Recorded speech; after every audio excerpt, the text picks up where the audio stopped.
百年孤独》是哥伦比亚作家加西亚马尔克斯的长篇小说，也是拉丁美洲魔幻现实主义文学的代表作。这本书以布恩迪亚家族7代人的传奇故事为主线，描述了这个家族以及由他们建立的小镇马孔多的百年兴衰。小说中以布恩迪亚家族作为故事核心，并分述6代家族不同的故事。作者用每个家族成员因为自己的怪异的个性来配合村庄的兴衰史，这些的人物都各自代表不同的孤寂，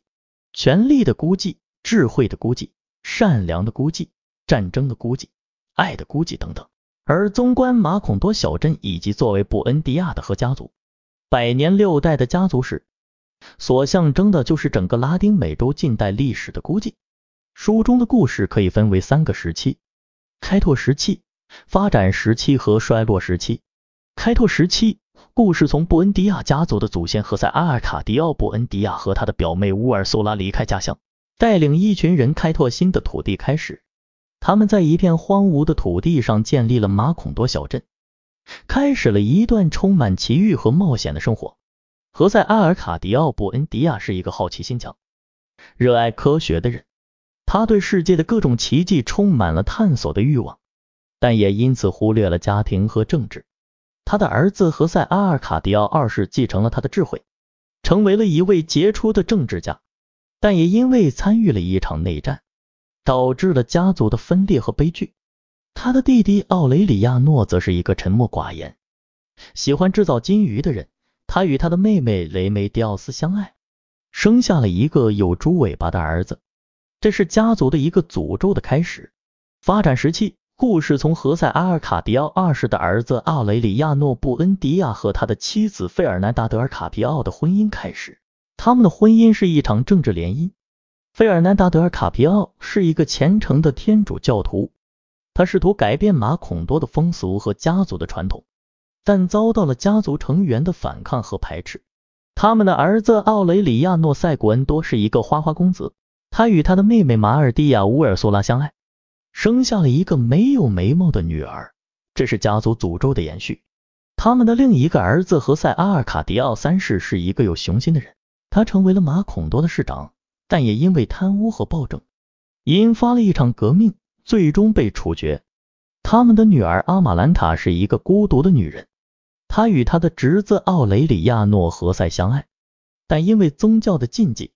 无法结合，最终死于绝望。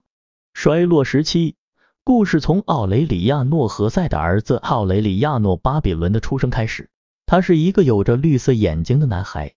他与他的表妹阿玛兰塔·乌尔苏拉相爱，但因为家族的诅咒，他们的儿子奥雷里亚诺是一个没有眼睛的婴儿，这是家族诅咒的终结。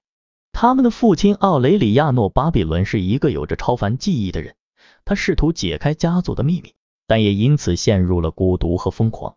他的叔叔何塞阿尔卡迪奥4世是一个有着创造力的人，他为马孔多带来了新的文化和技术，但也因为与一家香蕉公司的冲突，导致了一场屠杀，最终被火车撞死。他的姑姑乌尔苏拉是一个有着坚强意志的女人，她是家族的支柱，她见证了家族和马孔多的兴衰变化，但也因为年老和失明，逐渐失去了对现实的感知。这本书的风格是魔幻现实主义，作者将现实与想象、历史与神话、理性与感性、理想与现实相结合，创造了一个独特的文学世界，展现了拉丁美洲的文化、社会、政治和心理的复杂性和多样性。这本书的主题是孤独，作者通过家族和马孔多的命运，表达了对人类存在的深刻思考，探讨了人类的本质、意义和价值。这本书的价值是不可估量的，它是一部再现拉丁美洲历史社会图景的鸿篇巨著，也是一部反映人类普遍问题的杰作。它对世界文学的影响是深远的，它被誉为20世纪最伟大的小说之一。希望我的解说能让你对这本书有一定的了解。感谢你的观看。